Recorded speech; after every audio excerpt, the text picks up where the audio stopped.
কুমিল্লা ৪ আসনে জামায়াত নেতৃত্বাধীন জোট থেকে মনোনয়নপত্র জমা দিয়েছেন জাতীয় নাগরিক পার্টির প্রার্থী ও দক্ষিণাঞ্চলের মুখ্য সংগঠক হাসনাত আব্দুল্লাহ। সোমবার বিকেলে দেবিদ্বার উপজেলা সহকারী রিটার্নিং কর্মকর্তার কাছে মনোনয়নপত্র জমা দেন। এ সময় তার সাথে ছিলেন জামায়াত নেতা সাইফুল ইসলাম শহীদ, যিনি দলের সিদ্ধান্তের কারণে নির্বাচন থেকে সরে দাঁড়ান। এছাড়াও শহীদ পরিবারের সদস্য, জোট নেতারা এবং দলীয় নেতাকর্মীরা উপস্থিত ছিলেন। দেবিদ্বারবাসীর প্রত্যাশা একটা হচ্ছে আঞ্চলিক প্রত্যাশা, একটা হচ্ছে জাতীয় প্রত্যাশা। আমাদের জাতীয় প্রত্যাশা সেটা হচ্ছে ইনসাফ নিশ্চিত করা। হাদি ভাই শহীদ হয়েছে, এই যে আগ্রাসন বিরোধী যে আন্দোলন অব্যাহত রেখেছিলেন, সেটির কারণে আধিপত্যবাদী যে শক্তি আছে তারা তাকে শহীদ করেছেন। একই সাথে সাথে আমরা দীর্ঘ 17 বছরের বেশি সময় আমরা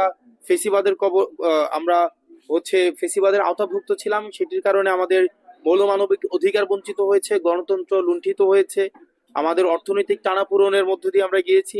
সেই জায়গা থেকে আমরা অর্থনৈতিক মুক্তি, একই সাথে সাথে আমাদের ভোটাধিকার নিশ্চিত হচ্ছে, সেটি যেন সার্বজনীনতা পাই, সেই জায়গাটি আমাদের মূল লক্ষ্য থাকবে। একই সাথে সাথে রাষ্ট্রের স্থানীয় থেকে জাতীয় পর্যায়ে সব জায়গায় যেন ইনসাফ প্রতিষ্ঠিত হয়, দুর্নীতি যেন মুক্ত হয়। আমাদের দুর্নীতি বিরোধী যেই আমাদের এই জোটের যে মনোভাব, সেটি আমরা প্রতিষ্ঠিত রাখবো।